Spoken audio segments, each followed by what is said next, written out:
Only kidding. So, do you think you'll write a book someday? I mean, about your... 90% done.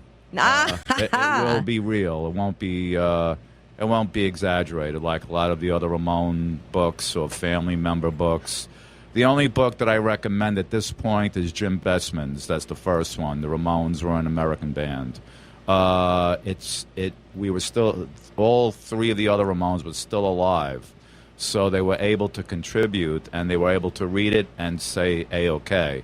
The other books are a lot of them are over-exaggerated. Mm-hmm. So there's a lot of them. I read them all. And the one to really get is Vera Ramone's book, who was married to Dita Ramone and was in the van while we were touring up until the retirement of the Ramones. And Monty's book is just a book of quotes from other people who half of them I never even heard of. So Jim Bestman's book is the best one. Wow. I was thinking, like, you could teach, like, a college class and just have everybody read all the books that everybody connected to the Ramones read, and then pull out the real shit. But people try to change history, and right. I don't like that. That's why I always make sure that I'm the watchdog, that I know what happened. I was there. I see it.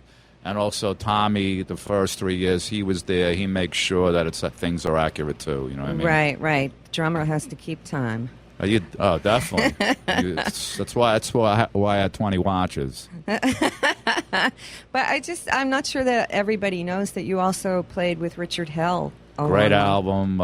Richard approached me, and we formed the Voidoids after he left Johnny Thunders. Jerry Nolan, who were close friends of mine, and we decided to form the Voidoids, and we did the Blank Generation album. Right. And out of that came the song, the anthem, Blank Generation. And we toured with The Clash in England in '77, and we came back, and Richard didn't want to tour anymore, so that's when Dee Dee asked me to join the Ramones, because Tommy wanted to produce. So the first song I recorded with them was I Want to Be Sedated. Oh, my God. You've had a good life. I'd like to look at your astrology chart, man. That's pretty great. Thank you. So do you have some good Phil Spector stories? Of course. He was my close friend to the end. I still think he's innocent. That's my opinion. He never pointed a gun at us at the studio. That's hearsay. That's over-exaggeration. He did have the guns, though, but he didn't point them at us. Phil was used to working slow. The Ramones, we were used to working fast. So that's where the animosity came in between Phil... Fast like the songs, huh? Yeah, like Johnny and Dee Dee worked quick. Me and Joey understood the way he worked.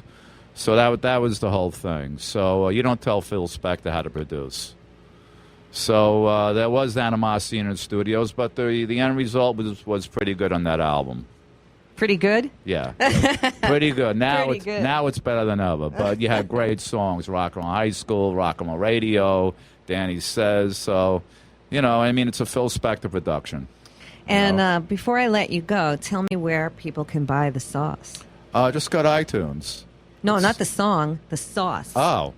Well, the sauce is on iTunes. That would be really cool. Wait, that's soon. Download your sauce. Now it's it will be in Whole Foods because we just got a huge distribution deal.